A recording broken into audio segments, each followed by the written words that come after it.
नमस्कार दोस्तों।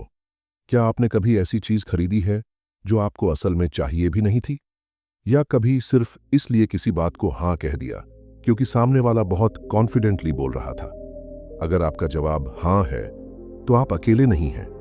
हम सब हर दिन हर पल किसी न किसी के द्वारा इन्फ्लुएंस किए जा रहे होते हैं। लेकिन सोचिए, अगर आपको पता चल जाए कि लोग आपको ना चाहते हुए भी कैसे मना लेते हैं, तो आप उस साइकोलॉजी को खुद अपने फायदे के लिए यूज कर पाएंगे। और यही राज खोलती है ये शानदार किताब influence, the psychology of persuasion, जिसे लिखा है world famous psychologist Robert B Cialdini ने। इस किताब में बताए गए 6 powerful principles, reciprocity, commitment, social proof, authority, liking और स्कैर्सिटी, ने दुनिया भर के मार्केटर्स, नेगोशिएटर्स, पॉलिटिशियंस और कम्युनिकेटर्स की दुनिया ही बदल दी है। लेकिन मजेदार बात यह है कि इन प्रिंसिपल्स का इस्तेमाल सिर्फ बड़े लोग नहीं करते, बल्कि आपके आसपास का हर इंसान बिना जाने ये टैक्टिक्स रोजमर्रा में इस्तेमाल कर रहा है। तो अगर आप भी ये समझना चाहते हैं कि लोग ना को हाँ में कैसे बदलते हैं, फेक इन्फ्लुएंस से कैसे बचा जाए और खुद दूसरों को एथिकली इन्फ्लुएंस कैसे करें, तो ये वीडियो आपके लिए गेम चेंजर साबित हो सकती है। क्योंकि आज हम जानेंगे सिर्फ किताब का सार नहीं, बल्कि वो रियल लाइफ स्ट्रैटेजीज भी जो आपकी जिंदगी और सोच को पूरी तरह बदल सकती हैं। तो चलिए दिमाग खोलते हैं, सोच बदलते हैं और एक नई साइकोलॉजी की दुनिया में कदम रखते हैं, जहां आपका हर फैसला आपके हाथ में होगा, ना कि किसी और की चाल में। चैप्टर 1, लेन देन का नियम, द प्रिंसिपल ऑफ रेसिप्रोकेशन। क्या आपने कभी किसी का एक छोटा सा फेवर पाने के बाद खुद को मजबूर महसूस किया है बदले में कुछ देने के लिए? अगर हाँ, तो आपने इस दुनिया के सबसे ताकतवर मनोवैज्ञानिक सिद्धांत में कदम रख लिया है, जिसे कहते हैं रेसिप्रोकेशन, यानी लेन देन। इस सिद्धांत के अनुसार जब कोई हमारे लिए कुछ करता है तो हमारे अंदर एक नैतिक दबाव बनता है कि हम भी उसके लिए कुछ करें। क्या है रेसिप्रोकेशन का नियम? रॉबर्ट चिल्डीनी कहते हैं, हमारा समाज इस नियम पर टिका है कि कोई आपको जितना देता है आप उतना ही या उससे अधिक वापस दें। यह नियम हर संस्कृति, हर धर्म और हर समाज में पाया जाता है। यह नैतिकता, संबंध और व्यापार हर चीज की नींव है। लेकिन चालाक लोग इस इंसानी कमजोरी का फायदा उठाते हैं। मनोविज्ञान क्या कहता है? हम इंसान बैलेंस चाहते हैं। अगर किसी ने हमें मिठाई दी तो हम अंदर से सोचने लगते हैं, मुझे भी इसके लिए कुछ करना चाहिए। यह सामाजिक और मनोवैज्ञानिक दबाव इतना गहरा होता है कि हम ना भी कहना चाहते हुए भी हाँ कह जाते हैं। Real life example, case study, Hare Krishna movement. USA 1970s में अमेरिका में हेयर कृष्णा मूवमेंट के अनुयायी एयरपोर्ट्स और सड़कों पर लोगों को फ्री में फूल देने लगे। लोग सोचते थे कि यह एक धार्मिक प्रेम भाव है, लेकिन जैसे ही वो फूल हाथ में लेते, सामने वाला डोनेशन मांगता और ज्यादातर लोग बिना पूछे पैसा दे देते। क्यों? क्योंकि उन्होंने कुछ मुफ्त लिया था और अब उन्हें ऐसा लगा कि उन्हें बदले में कुछ देना चाहिए। यही है रेसिप्रोकेशन का साइकोलॉजिकल जाल। मार्केटिंग में रेसिप्रोकेशन कैसे इस्तेमाल होता है? आपको किसी दुकान में मुफ्त सैंपल चखने को मिलता है, आप खुशी से पूरे पैक खरीद लेते हैं। एक वेबिनार फ्री होता है, अंत में वो पेड कोर्स ऑफर करते हैं और लोग तुरंत खरीद लेते हैं। इंस्टाग्राम इन्फ्लुएंसर आपको फ्री गिव अवे देता है और फिर ब्रांड को प्रमोट करता है और आप तुरंत उस प्रोडक्ट की वेबसाइट पर पहुंच जाते हैं। मतलब मुफ्त चीजें कभी वाकई मुफ्त नहीं होती। उनका मकसद होता है आपका ध्यान, भरोसा और पैसा। कैसे बचें इस चाल से? 1, हर फ्री ऑफर को ध्यान से देखें। सोचिए, क्या यह सच में कोई भलाई है या एक मार्केटिंग ट्रिक? 2, गिल्ट में आकर निर्णय मत लें। अगर आपने कोई चीज मुफ्त ली है, इसका मतलब यह नहीं कि आपको उसकी कीमत चुकानी ही है। 3, थोड़ा रुक कर सोचें। कोई भी फैसला तुरंत मत लें। अगर आप इमोशनल हो गए हैं तो यहीं से चाल शुरू हो चुकी है। इस नियम का एथिकल उपयोग कैसे करें? अगर आप सेल्स या पब्लिक स्पीकिंग में हैं तो रेसिप्रोकेशन का एथिकल इस्तेमाल कीजिए। पहले कुछ वैल्यू दीजिए, जैसे कोई हेल्पफुल टिप, फ्री गाइड या जेन्युइन सलाह। फिर लोगों से एक्शन की उम्मीद कीजिए। सब्सक्राइब करें, शेयर करें या प्रोडक्ट खरीदें। याद रखिए, वैल्यू पहले दी जाती है, मांग बाद में की जाती है। अब आप सोचिए, अगर कोई अजनबी आज आपको एक कॉफी ऑफर करे, तो क्या आप 2 दिन बाद उसका इंश्योरेंस प्लान भी खरीद लेंगे? शायद नहीं। लेकिन साइकोलॉजी कहती है आपके मना करने की संभावना बहुत कम होगी। क्यों? क्योंकि रेसिप्रोकेशन एक अदृश्य बंधन बनाता है, और यह बंधन इतना मजबूत होता है कि हम खुद से भी हार जाते हैं। अब सोचिए, अगर आप हर दिन ऐसी 3 सिचुएशंस में फंसते हैं जहां आप मुफ्त की वजह से यस कह देते हैं, तो आपकी लाइफ कौन चला रहा है, आप या कोई और? चैप्टर 2, कमिटमेंट और कंसिस्टेंसी। एक बार हाँ बोल दी तो निभानी ही पड़ेगी। क्या आपने कभी खुद से पूछा है क्यों हम वही रास्ता बार बार चुनते हैं, चाहे वह गलत ही क्यों ना हो? वजह है हमारी कमिटमेंट और कंसिस्टेंसी की इंसानी आदत। रॉबर्ट चिल्डिनी कहते हैं, एक बार जब हम किसी विचार, निर्णय या व्यवहार के साथ खुद को जोड़ लेते हैं, तो हम उसी के अनुसार कंसिस्टेंट रहने की कोशिश करते हैं, चाहे वो सही हो या नहीं। कमिटमेंट एंड कंसिस्टेंसी होता क्या है? यह प्रिंसिपल कहता है कि लोग उस इमेज को बनाए रखना चाहते हैं जो उन्होंने दूसरों के सामने दिखाया है। एक बार अगर आपने कुछ कह दिया या कोई स्टैंड ले लिया, तो आप अपने एक्शंस को उसी के अनुसार मैच करने लगते हैं। इसे सेल्फ इमेज प्रोटेक्शन भी कहते हैं, और यही इंसानी साइकोलॉजी का सबसे चुपचाप काम करने वाला हथियार है। Real life example. एक पुराना साइकोलॉजिकल एक्सपेरिमेंट बहुत फेमस है। रिसर्चर्स ने एक नेबरहुड में 2 ग्रुप्स बनाए। पहले ग्रुप को बस इतना कहा गया, क्या आप हमारे कैंपेन को सपोर्ट करते हैं? लोगों ने खुशी से हाँ कहा। फिर कुछ दिनों बाद वही रिसर्चर्स आए और बोले, क्या आप अपने घर के बाहर एक बड़ा सा बोर्ड लगवा सकते हैं, ड्राइव सेफली के लिए? जिन लोगों ने पहले हाँ कहा था कैंपेन को सपोर्ट करने के लिए, उनमें से ज्यादातर ने अब इस बड़े बोर्ड को भी अलाउ कर दिया, जबकि जिनसे पहले कुछ नहीं पूछा गया था, उन्होंने साफ मना कर दिया। यह है foot in the door technique. पहले छोटी हाँ लो, फिर बड़ी मांग रखो। मार्केटिंग और सेल्स में कैसे होता है इसका इस्तेमाल? ट्रायल ऑफर या फ्री सब्सक्रिप्शन। एक बार आपने साइन अप कर लिया तो कंपनी को पता है कि आप कैंसिल नहीं करेंगे, आप कंसिस्टेंट बने रहना चाहेंगे। लो टिकट ऑफर्स। पहले Rs99 की चीज खरीदवाओ, फिर Rs999 की। Public commitment. जब कोई पब्लिकली कहता है मैं ये चैलेंज पूरा करूंगा, तो वह अपनी इमेज को जस्टिफाई करने के लिए कुछ भी कर गुजरता है। हमारा दिमाग सोचता है, मैंने पहले भी तो इसे सपोर्ट किया है, अब मना कैसे करूं? या फिर मैंने तो सबको बता दिया, अब पीछे कैसे हटूं? प्रॉब्लम कहां होती है? इस प्रिंसिपल का गलत इस्तेमाल तब होता है जब लोग हमें बिना सोचे समझे कमिटमेंट दिलवा लेते हैं। हम अपने पुराने डिसीजंस को सही साबित करने के चक्कर में बार बार गलतियां दोहराते हैं। जैसे टॉक्सिक रिलेशनशिप में रहना, क्योंकि हम पहले यस बोल चुके हैं। किसी कोर्स को खींचते जाना, भले ही इंटरेस्ट खत्म हो गया हो, क्योंकि पैसा लग चुका है। कोई EMI प्लान चालू कर दिया और अब उसे जस्टिफाई करने के लिए हम खुद को कहते हैं ये तो जरूरी था। मतलब एक बार हाँ बोलना कई बार हमें ना बोलने से भी रोक देता है। कैसे बचें इस फंसाने वाली कंसिस्टेंसी से? 1. Pause and reflect. Her commitment के पहले खुद से पूछिए, क्या यह सच में मेरा फैसला है? 2. Accept mistakes. पुराना डिसीजन गलत था, यह मानना कोई शर्म की बात नहीं। 3. डोंट बी अफ्रेड टू से नो लेटर। एक गलत कमिटमेंट को निभाने से अच्छा है समय पर उसे छोड़ देना। इमेजिन कीजिए, एक लड़की ने ऑनलाइन Rs299 में डाइट प्लान खरीदा। अब 6 महीने बाद भी वो उसी यूजलेस प्लान को फॉलो कर रही है, क्योंकि उसे लगता है मैंने पैसे खर्च कर दिए हैं, अब पीछे कैसे हटूं? जबकि वो जानती है कि वो प्लान काम नहीं कर रहा। सवाल ये नहीं है कि उसने क्या चुना था, सवाल ये है क्या वो आज भी वही चुनती अगर उसे आज से शुरुआत करनी होती? Chapter 3, social proof. सब कर रहे हैं तो मैं भी करूं। क्या आपने कभी किसी रेस्टोरेंट में भीड़ देखकर वहां खाना खाया सिर्फ इसलिए क्योंकि वहां भीड़ थी?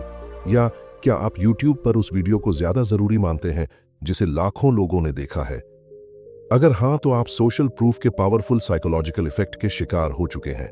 क्या है सोशल प्रूफ? रॉबर्ट चिल्डिनी इस प्रिंसिपल को समझाते हुए कहते हैं, जब हम किसी सिचुएशन में अनिश्चित होते हैं तो हम दूसरों के व्यवहार को देखकर तय करते हैं कि क्या सही है। मतलब अगर बहुत सारे लोग किसी चीज पर भरोसा कर रहे हैं तो हम भी उसी पर भरोसा करने लगते हैं। इस प्रिंसिपल का असर तब और ज्यादा होता है जब हम खुद अनश्योर होते हैं, सिचुएशन अनफेमिलियर हो और सामने के लोग हमें अपने जैसे लगते हों। Real life example, emergency situation और बाईस्टैंडर इफेक्ट। New York city 1964। एक महिला पर हमला होता है। दर्जनों लोग उसकी चीखें सुनते हैं लेकिन कोई मदद नहीं करता। बाद में यह साइकोलॉजी में बाईस्टैंडर इफेक्ट के नाम से मशहूर हुआ। क्यों नहीं मदद की किसी ने? क्योंकि हर व्यक्ति ये सोच रहा था शायद दूसरा कुछ करेगा, और इसलिए किसी ने कुछ नहीं किया। यही है सोशल प्रूफ की डार्क साइड। जब हम भीड़ में होते हैं तो अपनी जिम्मेदारी भीड़ पर डाल देते हैं। मार्केटिंग और ऑनलाइन वर्ल्ड में इसका इस्तेमाल कैसे होता है? 1. Customer reviews ratings. 4000 पल्स लोग इस कोर्स को खरीद चुके हैं। Amazon पर 4.9 स्टार्स विद 10,000 रिव्यूज। जब इतने सारे लोग खरीद चुके हैं तो गलत कैसे हो सकता है ना? 2. टेस्टिमोनियल्स और एंडोर्समेंट्स। कोई सेलिब्रिटी अगर बोले कि मैंने ये प्रोडक्ट यूज किया है तो उसके लाखों फैंस भी उसे फॉलो करते हैं। 3. Social media influence. Viral trends, challenges, songs, सबका आधार सिर्फ एक है, लोग कर रहे हैं तो मैं क्यों नहीं। इसका नेगेटिव असर क्या होता है? FOMO, fear of missing out. हम चीजें सिर्फ इसलिए खरीदते हैं क्योंकि हमें डर है कि कहीं हम पीछे ना रह जाएं। Wrong decisions in crowd. किसी शेयर में सिर्फ इसलिए निवेश करना क्योंकि सब कर रहे हैं। यही है financial herd mentality. Miss information का फैलाव। एक झूठ अगर हजारों लोग शेयर कर दें तो वो सच लगने लगता है, और यही सबसे बड़ा खतरा है जब हम सोचने की बजाय दूसरों की कॉपी करने लगते हैं। सोशल प्रूफ का सही उपयोग कैसे करें? 1. वैलिडेट करो, ब्लाइंडली फॉलो नहीं। रिव्यू पढ़ो पर सोर्स चेक करो। भीड़ की वजह से नहीं, अपनी जरूरत से खरीदो। 2. लोगों से प्रेरणा लो, दबाव मत लो। अगर कोई सही चीज कर रहा है सीखो, लेकिन दबाव में डिसीजन मत लो। 3. अपने वैल्यूज के साथ अलाइन करो। जो भीड़ कर रही है वो आपकी सोच से मेल खाती है या नहीं, ये जरूर सोचो। अब आप सोचिए, एक लड़का ऑनलाइन कपड़े देख रहा है। एक प्रोडक्ट पर लिखा है 10,000 प्लस लोग अब भी इसे देख रहे हैं। वो सोचता है मुझे भी खरीद लेना चाहिए वरना आउट ऑफ स्टॉक हो जाएगा। लेकिन कैमरा जूम करता है और बैकग्राउंड में उसकी अलमारी पहले से भरी है। सवाल ये नहीं कि कितने लोग खरीद रहे हैं, सवाल ये है क्या ये चीज वाकई आपको चाहिए। Chapter 4, liking. जिसे पसंद करते हैं उसी की सुनते हैं। क्या आपने कभी देखा है कि जब कोई दोस्त कोई चीज बेचता है तो हम बिना सोचे खरीद लेते हैं, सिर्फ इसलिए क्योंकि वो हमारा दोस्त है, या फिर किसी सेलेब को देखकर हमें वो प्रोडक्ट ऑटोमेटिकली अच्छा लगने लगता है। यही है रॉबर्ट चिल्डिनी के चौथे प्रिंसिपल का जादू, लाइकिंग यानी पसंद। क्या है लाइकिंग प्रिंसिपल? चिल्डिनी बताते हैं कि लोग उन लोगों से ज्यादा प्रभावित होते हैं जिन्हें वे पसंद करते हैं, भरोसेमंद मानते हैं, या जिनसे वे खुद को जोड़ पाते हैं। इसका सीधा मतलब यह है कि अगर हम किसी को पसंद करते हैं तो उनकी कही हुई बातों पर हमारा भरोसा और उनका असर दोनों बढ़ जाते हैं। किन बातों से हम किसी को ज्यादा पसंद करने लगते हैं? चिल्डिनी इस प्रिंसिपल के 5 ट्रिगर्स बताते हैं। 1. फिजिकल अट्रैक्टिवनेस, शारीरिक आकर्षण। सुंदर और स्मार्ट दिखने वाले लोगों को हम ज्यादा ईमानदार, बुद्धिमान और योग्य मानते हैं, चाहे वो हों या नहीं। 2. सिमिलैरिटी, समानता। हम उन लोगों को पसंद करते हैं जो हमारे जैसे हैं, जो हमारी भाषा बोलते हैं, हमारे जैसे कपड़े पहनते हैं या हमारी जैसी सोच रखते हैं। 3. कॉम्प्लीमेंट्स, सराहना। जो लोग हमारी तारीफ करते हैं उन्हें हम नेचुरली ज्यादा पसंद करने लगते हैं, भले वो सच्ची हो या नकली। 4. कॉन्टैक्ट एंड कोऑपरेशन, संपर्क और सहयोग। जिनसे हम बार बार मिलते हैं और जिनके साथ हम मिलकर कोई काम करते हैं, उन पर हमारा भरोसा भी बढ़ता है। 5. कंडीशनिंग एंड एसोसिएशन, संघर्ष और जुड़ाव। अगर कोई व्यक्ति हमें किसी अच्छी चीज के साथ जोड़ता है, जैसे कोई प्रोडक्ट प्लस खुशी या लग्जरी, तो हम उस व्यक्ति को भी बेहतर मानने लगते हैं। रियल लाइफ एग्जाम्पल, एमवे और MLM strategy. Multi level marketing companies जैसे एमवे, हर्बलाइफ या वेस्टेज इस प्रिंसिपल का सबसे बड़ा फायदा उठाते हैं। वो आपके अपने दोस्तों और रिश्तेदारों के जरिए आपको अप्रोच करते हैं। अब आप सोचिए, अगर कोई अनजान सेल्समैन बोले यह प्रोडक्ट खरीदो, तो आप सोचेंगे। लेकिन जब वही बात आपका बचपन का दोस्त कहे, भाई मेरी मदद हो जाएगी, तू तो मेरे लिए कर सकता है ना, तो 90% लोग बिना जरूरत के भी खरीद लेते हैं। क्यों? क्योंकि आप उसे लाइक करते हैं, ट्रस्ट करते हैं, और उसे रिजेक्ट करना अनकंफर्टेबल लगता है। मार्केटिंग और एड्स में इसका इस्तेमाल कैसे होता है? 8 सेलिब्रिटी एंडोर्समेंट्स। जब विराट कोहली या आलिया भट्ट किसी टूथपेस्ट की तारीफ करते हैं, तो आपको भी लगता है शायद ये सच में अच्छा होगा। 2 रिलेटेबल कैरेक्टर्स। एड्स में वो लोग दिखाए जाते हैं जो आपके जैसे हैं, एक माँ, एक छात्र, एक मिडिल क्लास परिवार, ताकि आप जुड़ सकें। 3 सेल्स पर्सन की पर्सनल बॉन्डिंग। जब कोई सेलर आपसे नाम पूछता है, मुस्कुराता है, आपको कॉम्प्लीमेंट देता है, तो वो सिर्फ फ्रेंडली नहीं है, वो आपका भरोसा जीत रहा है। लाइकिंग का नेगेटिव इम्पैक्ट। Emotional manipulation. हम कई बार सिर्फ इसलिए गलत डिसीजन ले लेते हैं क्योंकि सामने वाला हमें अच्छा लगता है। स्कैम्स और फ्रॉड्स। कई ठग पहले दोस्ती बनाते हैं, फिर भरोसे के नाम पर धोखा देते हैं। Unnecessary purchases. हम उस दोस्त से कुछ खरीदते हैं जो पसंद है, लेकिन जो चीज हमें चाहिए ही नहीं थी। याद रखिए, पसंद करना एक वीकनेस नहीं है, लेकिन ब्लाइंड ट्रस्ट एक खतरा जरूर है। लाइकिंग से कैसे बचे या समझदारी से इस्तेमाल करें? 1 डिसीजन भावना से नहीं, तर्क से लें। क्या मैं इस चीज को उस इंसान की वजह से खरीद रहा हूं या खुद की जरूरत से? 2 फ्लैटरी से बचें। हर तारीफ जेन्युइन नहीं होती, तारीफ के पीछे मकसद भी देखिए। 3 अपना दिमाग इस्तेमाल करें, चाहे सामने वाला कितना भी अच्छा क्यों ना हो। सोचिए, समझिए और फिर फैसला लीजिए।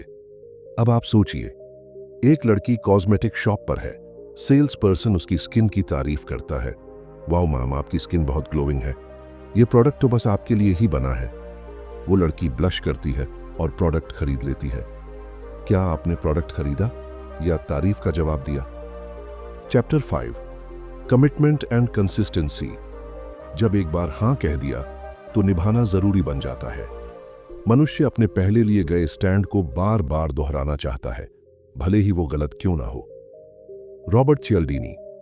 इंसान के अंदर एक मजबूत जरूरत होती है, वो जैसा दिखता है वैसा ही बना रहना चाहता है। यही कारण है कि जब हम किसी चीज के लिए एक बार हां कह देते हैं, तो उसके साथ जुड़े हर अगले कदम को भी मानते जाते हैं, सिर्फ इसलिए कि हम अपने पहले डिसीजन को जस्टिफाई करना चाहते हैं। कमिटमेंट कंसिस्टेंसी का साइकोलॉजी क्या कहता है?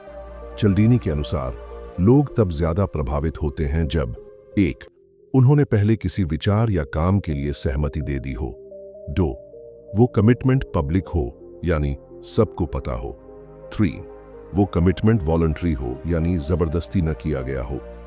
जब ये तीनों चीजें मिलती हैं तो इंसान उस बात पर अडिग हो जाता है और चाहे कुछ भी हो जाए अपनी बात से पीछे नहीं हटता। Real life example. सोचिए, आपके दरवाजे पर एक एनजीओ का वॉलंटियर आता है। वो कहता है, क्या आप हमारे पर्यावरण अभियान के पोस्टर को सिर्फ अपने घर के दरवाजे पर लगा सकते हैं? आप सोचते हैं, हाँ छोटी सी बात है, और आप हाँ कर देते हैं। 1 हफ्ते बाद वही वॉलंटियर फिर आता है, अब हम एक कैंपेन चला रहे हैं, क्या आप इसमें $500 दान करना चाहेंगे? अब क्योंकि आपने पहले एक बार कमिटमेंट दे दिया था, अब आप मना नहीं कर पाते। आपका दिमाग कहता है, मैं पहले ही साथ दे चुका हूं, अब पीछे नहीं हट सकता। यही है कंसिस्टेंसी बायस। एक बार किसी चीज में कदम रखा तो बस डूबते चले जाना। मार्केटिंग में इसका इस्तेमाल कैसे होता है? 1 फ्री ट्रायल ऑफर्स। जैसे नेटफ्लिक्स आपको पहले 30 दिन फ्री देता है, आप इसे शुरू करते हैं और फिर सब्सक्रिप्शन बंद करने की बजाय आगे भी चालू रखते हैं। क्यों? क्योंकि आपने पहले कमिट किया था, अब रुकना मुश्किल लगने लगता है। 2 small request first, big later. पहले आपको कोई छोटा सर्वे भरवाते हैं, फिर प्रोडक्ट्स बेचने लगते हैं। 3 पब्लिक डिक्लेरेशन। कई कोचिंग इंस्टीट्यूट्स बच्चों से पहले ही कहवा लेते हैं कि वो AIR टॉप करेंगे। अब बच्चा दिन रात मेहनत करता है सिर्फ उस कमिटमेंट को पूरा करने के लिए। कमिटमेंट का पावर और ट्रैप दोनों फायदा। सेल्फ डिसिप्लिन बढ़ता है, कॉन्फिडेंस आता है, लोग आपको सीरियस मानते हैं। नुकसान, गलत कमिटमेंट्स भी निभाते रहना, अपने कंफर्ट जोन से बाहर ना निकल पाना, लॉजिकल सोच की बजाय इमोशनल डिसीजंस लेना। कई बार हम एक टॉक्सिक रिलेशनशिप, गलत नौकरी या फालतू सब्सक्रिप्शन से इसलिए नहीं निकलते क्योंकि हमने किसी समय कमिटमेंट किया था। कैसे बचें गलत कमिटमेंट से? 1. हर हां सोच समझकर कहें। एक बार हां कहने का मतलब है आगे की जिम्मेदारी खुद उठानी होगी। 2. पब्लिक कमिटमेंट तभी करें जब आप श्योर हों, वरना आपको खुद को ही गलत साबित करना पड़ेगा। 3.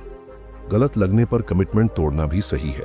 हम इंसान हैं, बदल सकते हैं और सीख भी सकते हैं। अब आप सोचिए, एक लड़की वेट लॉस चैलेंज ज्वाइन करती है। पहले दिन एक्साइटमेंट में सबके सामने कहती है, मैं 10 किलो कम करूंगी, पर 5 दिन बाद ही मोटिवेशन खत्म हो जाती है।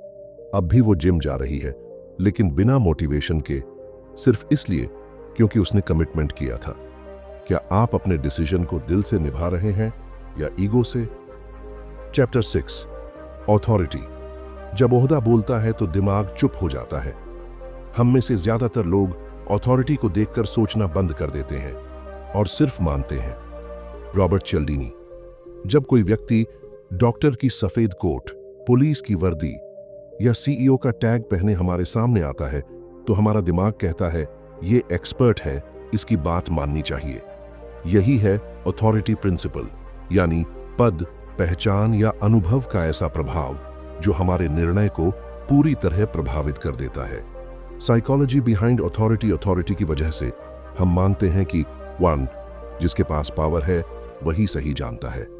2. जो दिखता है प्रोफेशनल वो डिसीजन लेने लायक है। 3. यूनिफॉर्म, टाइटल और सिंबल्स हमारे दिमाग को इंस्टेंटली इंप्रेस करते हैं। ये सब सबकॉन्शियस लेवल पर होता है और इसी वजह से हम कई बार बिना सवाल पूछे हाँ कर बैठते हैं। Real life example, the doctor experiment. एक साइकोलॉजिकल एक्सपेरिमेंट में एक्टर्स को डॉक्टर की वेशभूषा पहनाकर अस्पताल में भेजा गया। उन्होंने नर्स से कहा, इस पेशेंट को ये इंजेक्शन दे दो, डोज लिमिट से ज्यादा है लेकिन जरूरी है। हालांकि उस मेडिसिन का नाम नकली था और प्रिस्क्रिप्शन इलीगल था, फिर भी 21 में से 18 नर्सों ने बिना सवाल पूछे इंजेक्शन देने की तैयारी कर ली। क्यों? क्योंकि डॉक्टर की सफेद कोट और अथॉरिटी ने उनके क्रिटिकल थिंकिंग को बंद कर दिया। यही है ब्लाइंड ओबीडियंस, जहां इंसान सोचता है नहीं, सिर्फ मानता है। मार्केटिंग और सोसाइटी में अथॉरिटी का इस्तेमाल कैसे होता है? 1. Celebrity endorsements. जब कोई एक्टर या क्रिकेटर कहता है, मैं ये टूथपेस्ट इस्तेमाल करता हूं, भले ही वो डेंटिस्ट ना हो, फिर भी लोग मान जाते हैं। 2. White coat marketing. एड्स में एक्टर्स को लैब कोट में दिखाते हैं ताकि आप उन्हें एक्सपर्ट मान लें। 3. टाइटल्स और डिग्रीज का इंपैक्ट। कोई डॉक्टर, MBA, IAS या CEO है तो उसकी हर बात ऑटोमेटिकली सही लगती है। 4. Social media authority. 1M followers वाला कोई इंसान अगर कह दे कि ये क्रिप्टो खरीदो तो लोग बिना जांचे खरीद लेते हैं। डेंजर ऑफ फॉल्स अथॉरिटी, झूठी सत्ता का जाल। प्रॉब्लम तब होती है जब कोई गलत इंसान अथॉरिटी का मास्क पहनकर हमें मैनिपुलेट करता है। फेक डॉक्टर्स दवा बेचते हैं, सेल्फ क्लेम्ड फाइनेंशियल गुरुज आपके पैसे उड़ाते हैं, कोचिंग इंस्टीट्यूट्स रिजल्ट्स मैनिपुलेट करके फेम हासिल करते हैं और लोग उनके ट्रैप में आ जाते हैं क्योंकि उन्होंने कोट, टाइटल या कॉन्फिडेंस देखा, लॉजिक नहीं। इस ट्रैप से बचने के तरीके: 1. अथॉरिटी की पहचान करें, क्या वो वाकई एक्सपर्ट है या सिर्फ दिखावा कर रहा है। 2. क्रेडेंशियल्स चेक करें, सिर्फ टाइटल नहीं, बैकग्राउंड भी जानें। 3. इमोशंस को साइड में रखकर सवाल करें, ब्लाइंड फेथ से ज्यादा जरूरी है क्रिटिकल थिंकिंग। अब आप सोचिए, एक आदमी यूट्यूब पर डॉक्टर की तरह दिखता है, कोट, ग्लासेस, स्टेथोस्कोप। वो कहता है, सिर्फ 3 दिन में 10 किलो वजन घटाइए मेरी रिसर्च बेस्ड दवा से। थाउजेंड्स ऑफ पीपल उसे मानते हैं, लेकिन बाद में पता चलता है वो कोई डॉक्टर नहीं, एक एक्टर है जिसने एड्स में काम किया था। क्या आपने कभी अथॉरिटी की यूनिफॉर्म देखी और सोचने की जरूरत ही महसूस नहीं की? Chapter 7, social proof. जब सब कर रहे होते हैं तो हमें भी लगता है कि वही सही है। रॉबर्ट चिल्डिनी ने बताया कि इंसान अक्सर अपने फैसले खुद नहीं लेता, बल्कि दूसरों के फैसलों को देखकर तय करता है कि क्या करना है। इसे ही कहते हैं सोशल प्रूफ। जब हम ये देखकर प्रभावित होते हैं कि दूसरे लोग क्या कर रहे हैं और फिर हम भी वैसा ही करते हैं। यह सिद्धांत कहता है कि अगर बहुत सारे लोग कुछ कर रहे हैं तो वो चीज शायद सही ही होगी। हमारा दिमाग भीड़ के साथ क्यों चलता है? हमारा दिमाग कहता है इतने लोग कुछ कर रहे हैं तो गलती नहीं हो सकती। ये मानसिकता हमारे अंदर सर्वाइवल इंस्टिंक्ट की तरह है। जब हम किसी भी स्थिति में खुद निर्णय लेने में असमर्थ होते हैं तो हम भीड़ का अनुसरण करते हैं। यह सिद्धांत खासकर तब सबसे ज्यादा असर करता है जब 1. हमें खुद डिसीजन लेने में अनसर्टेनिटी हो। 2. परिस्थिति अनफैमिलियर या कंफ्यूजिंग हो। 3. और जब हम देखते हैं कि जो डिसीजन हम लेना चाहते हैं वही डिसीजन बहुत सारे लोग पहले ही ले चुके हैं। मार्केटिंग और सोसाइटी में इसका जबरदस्त इस्तेमाल कैसे होता है? 1. प्रोडक्ट रिव्यूज और रेटिंग्स। 10,000 लोगों ने ये प्रोडक्ट 5 स्टार दिया है, आप भी खरीद लेते हैं। 2. रेस्टोरेंट में लाइन। जहां ज्यादा भीड़ होती है लोग सोचते हैं यहां खाना अच्छा होगा। 3. यूट्यूब पर सब्सक्राइबर्स और व्यूज। इस वीडियो को 1 मिलियन लोगों ने देखा है, मतलब ये वैल्यूएबल होगा। 4. इंस्टाग्राम इन्फ्लुएंसर्स का यूज। ब्रांड्स इन्फ्लुएंसर्स को प्रोडक्ट रिव्यू के लिए इसलिए देते हैं ताकि फॉलोअर्स को लगे अगर ये यूज कर रहे हैं तो मुझे भी करना चाहिए। Real life example. एक फेमस रियल लाइफ एक्सपेरिमेंट में एक लड़की को सड़क पर गिराकर चिल्लाने दिया गया, मदद करो, कोई है? जब वहां एक साथ 2 लोग होते थे तो कोई आगे बढ़कर मदद करता, लेकिन जब 20-30 लोग खड़े थे तो किसी ने कुछ नहीं किया। हर किसी को लगा शायद कोई और मदद कर देगा। यह है सोशल प्रूफ का नेगेटिव इंपैक्ट। जब सब स्पेक्टेटर्स होते हैं तो कोई एक्शन नहीं लेता। सोशल प्रूफ की पावर कैसे बन सकती है जाल? फेक रिव्यूज और रेटिंग से गलत चीजों को पॉपुलर बना देना, MLM स्कैम्स और पॉन्जी स्कीम्स को लीगल दिखाना, भीड़ देखकर किसी जगह फंस जाना, चाहे वो गलत ही क्यों ना हो। इस ट्रैप से कैसे बचें? 1. क्रिटिकल थिंकिंग बनाए रखें। अगर सब कर रहे हैं तो जरूरी नहीं कि वो सही हो। 2. डेटा पर भरोसा करें, भीड़ पर नहीं। 3. जो डिसीजन आप ले रहे हैं वो आपके लिए पर्सनल और लॉजिकल हो, न कि बस ट्रेंड बेस्ड। 4. भीड़ का हिस्सा बनने से पहले सोचें, क्या आपने खुद एनालिसिस किया है? Life suggestions. ये बातें जिंदगी में जरूर अपनाएं। जब भी आप कोई प्रोडक्ट खरीदें, कोर्स ज्वाइन करें या करियर डिसीजन लें, खुद रिसर्च करें, सिर्फ ट्रेंड या भीड़ पर ना जाएं। अपने माइंड को ट्रेन करें कि वह इमोशनल या इंपल्सिव डिसीजन न ले, बल्कि रैशनल और थॉटफुल डिसीजन ले। इन्फ्लुएंस के प्रिंसिपल्स को सिर्फ समझें ही नहीं, उन्हें एथिकल तरीके से अप्लाई करना सीखें ताकि आप खुद लीडर बन सकें, फॉलोअर नहीं। तो दोस्तों, अगर आपको ये प्रिंसिपल्स समझ में आए हैं और आपने खुद को इनमें कभी फंसा हुआ पाया है तो कमेंट में जरूर बताइए। क्या आपने कभी किसी चीज को सिर्फ इसलिए खरीदा क्योंकि बाकी सब खरीद रहे थे? अगर आप चाहते हैं कि आप इन साइकोलॉजिकल टेक्निक्स के शिकार न बने, बल्कि उन्हें समझकर अपने डिसीजंस पावरफुल बनाएं, तो इस वीडियो को लाइक, सब्सक्राइब करें और इस ज्ञान को अपने दोस्तों से जरूर शेयर करें। और ध्यान रखिए, आप या तो भीड़ का हिस्सा बन सकते हैं या फिर भीड़ को इन्फ्लुएंस करने वाला इंसान।